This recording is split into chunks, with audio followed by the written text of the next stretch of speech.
बीवियों की बात जातियों पर एक मर्तबा हुजूर सल्लल्लाहु अलैहि वसल्लम ने कसम खा ली थी कि 1 महीने तक उनके पास न जाऊंगा। लोगों में यह शोहरत हो गई कि हुजूर सल्लल्लाहु अलैहि वसल्लम ने सबको तलाक दे दी। हजरत उमर रजी अल्लाह अन्हु उस वक्त अपने घर थे। जब यह खबर सुनी तो दौड़े हुए आए।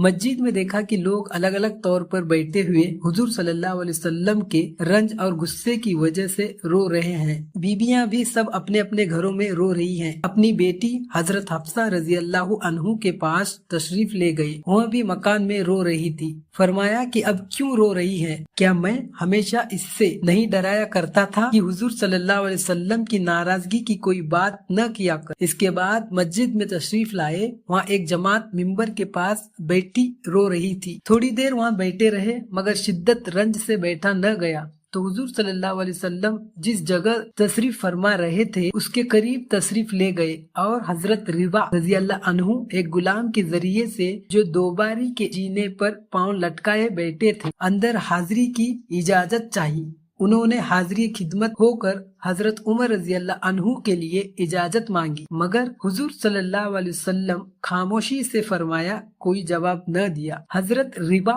रजी अल्लाह अन्हु ने आकर यही जवाब उमर रजी अल्लाह अन्हु को दे दिया कि मैंने अर्ज कर दिया था मगर कोई जवाब नहीं मिला। हजरत उमर रजी अल्लाह अन्हु मायूस होकर मिंबर के पास आ बैठे मगर बैठा न गया तो फिर थोड़ी देर में हाजिर होकर हजरत रिबा रजी अल्लाह अन्हु के जरिए से इजाजत चाही। इसी तरह 3 बार पेश आया कि यह बेताबी से गुलाम के जरिए इजाजत हाजिरी की मांगते। उधर से जवाब में सुकूत और खामोशी ही होती। तीसरी बार जब लौटने लगे तो हजरत रिबा रजी अल्लाह अन्हु ने आवाज दी और कहा कि तुम्हें हाजिरी की इजाजत हो गई। हजरत उमर रजी अल्लाह अन्हु हाजिरे खिदमत हुए तो देखा कि हुजूर अक़दस सल्लल्लाहु अलैहि वसल्लम एक बोरिये पर लेटे हुए हैं जिस पर कोई चीज बिछी हुई नहीं है। इस वजह से जिसमें अतः पर बोरिये के निशानात भी उभर आए। खूबसूरत बदन पर निशानात साफ नजर आया ही करते हैं और सरहाने के एक चमड़े का तकिया है जिसमें खजूर की छाल भरी हुई है। मैंने सलाम किया और सबसे अव्वल तो यह पूछा कि आपने बीबियों को तलाक दे दी है?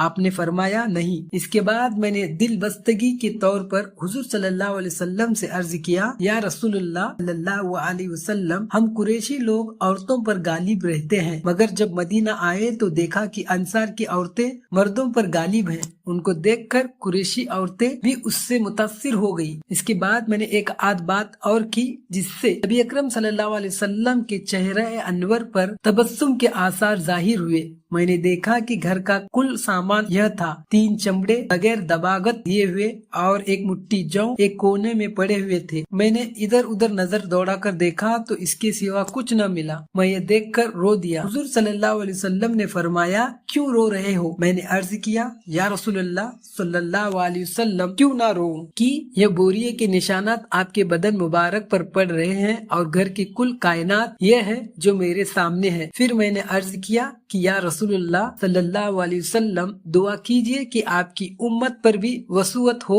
यह रूम व फारस बेदीन होने के बावजूद कि अल्लाह की इबादत नहीं करते, इन पर तो यह वसूअत, यह कैसर व कसरा तो बागों और नहरों के दरमियान हो। आप अल्लाह के रसूल और खास बंदे होकर यह हालत। नबी करीम सल्लल्लाहु अलैहि वसल्लम तकिया लगाए हुए लेटे थे। हजरत उमर रजी अल्लाह अन्हु की यह बात सुनकर बैठ गए और फरमाया कि उमर, क्या अब तक इस बात के अंदर शक में पड़े हुए हो? सुनो, आखिरत की वसूअत दुनिया की वसूअत से बेहतर है। इन कुफ्फार की साफ सुथरी पाक चीजें और अच्छी चीजें दुनिया में मिल गई और हमारे लिए आखिरत में है। हजरत उमर रजी अल्लाह अन्हु ने अर्ज किया, या रसूलुल्लाह सल्लल्लाहु अलैहि वसल्लम, मेरे लिए इस्तगफार फरमाइए कि वाकई में गलती की। फायदा, ये दीन व दुनिया के बादशाह और अल्लाह के लाले रसूल सल्लल्लाहु अलैहि वसल्लम का तर्ज अमल है कि बोरिये पर कोई चीज बिछी हुई भी नहीं, निशानात बदन पर पड़े हुए हैं।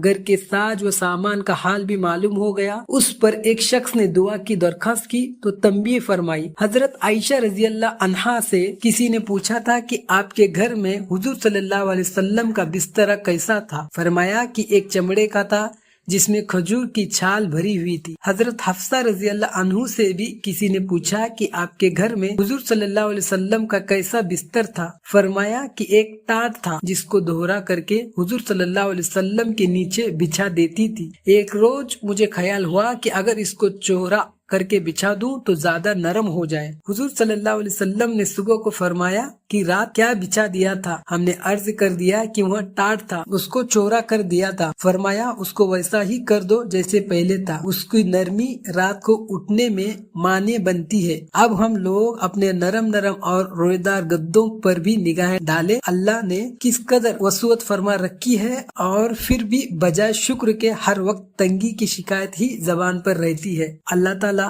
ہم سب کو کہنے اور سننے سے زیادہ اس پر عمل کرنے کی توفیق عطا فرمائے، آمین۔